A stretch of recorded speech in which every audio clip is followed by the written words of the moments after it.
Welcome to AI Bedtime Stories. Today I will be narrating a story called Whispers from the Lighthouse.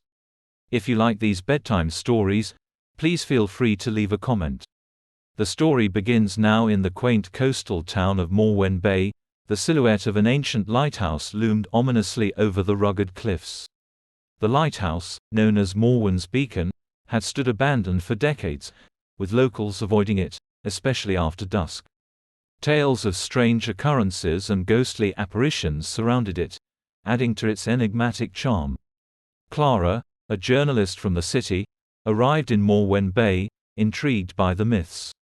She saw an opportunity for a compelling story that could catapult her career. With her camera and notebook, she decided to spend a night at the lighthouse, hoping to debunk the superstitious tales. As night fell, a thick fog blanketed the town. Clara made her way to the lighthouse, the beam from her flashlight cutting through the mist. The door to the lighthouse was ajar, creaking slightly with the wind. With a deep breath, Clara stepped inside. The ground floor was mostly empty, save for a dusty old desk with scattered papers.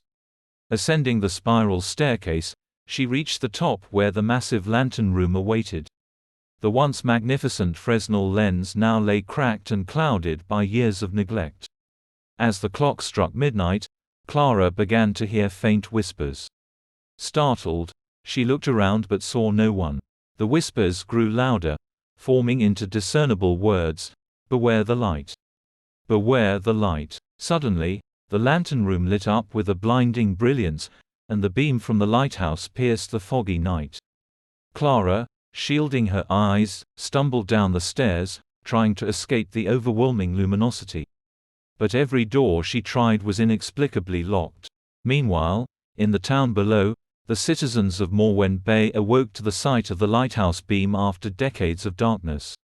The old folks whispered that this was a bad omen, while the children looked on with naive curiosity. Back in the lighthouse, as dawn approached, Clara discovered a hidden chamber beneath the main floor. Inside, she found old journals from previous lighthouse keepers. One journal, in particular, caught her attention. It belonged to a keeper named Elias, who wrote about his experiences with the beacon. Elias had noticed that whenever the light shone, shipwrecks increased around the bay. He theorized that the lighthouse was cursed and that its beam lured ships to their doom. Determined to break the curse, Elias decided to extinguish the light permanently. But the night he tried, the light retaliated, imprisoning him within the lighthouse walls, turning him into a spectral guardian. Understanding the gravity of the situation, Clara knew she needed to act. She decided to destroy the source of the curse, the Fresnel lens. But as she approached it, she was met by the ghostly figure of Elias, who, in his ethereal state, seemed more protective than threatening. "Elias," she whispered, having read his story, "I want to help. Let's end this curse together."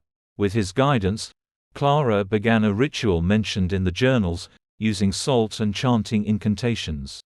As the final words left her lips, a massive wave crashed against the lighthouse, extinguishing the beacon. The curse was broken. The next morning, the townspeople found Clara unconscious at the base of the lighthouse. They were amazed by her bravery and thanked her for freeing them from the beacon's malevolent grip. Clara returned to the city, her story earning her accolades and fame. However, here's where the tale takes a twist. A week after her adventure, Clara received a package. Inside was a small, ornate box containing a miniature replica of the Morwen's beacon.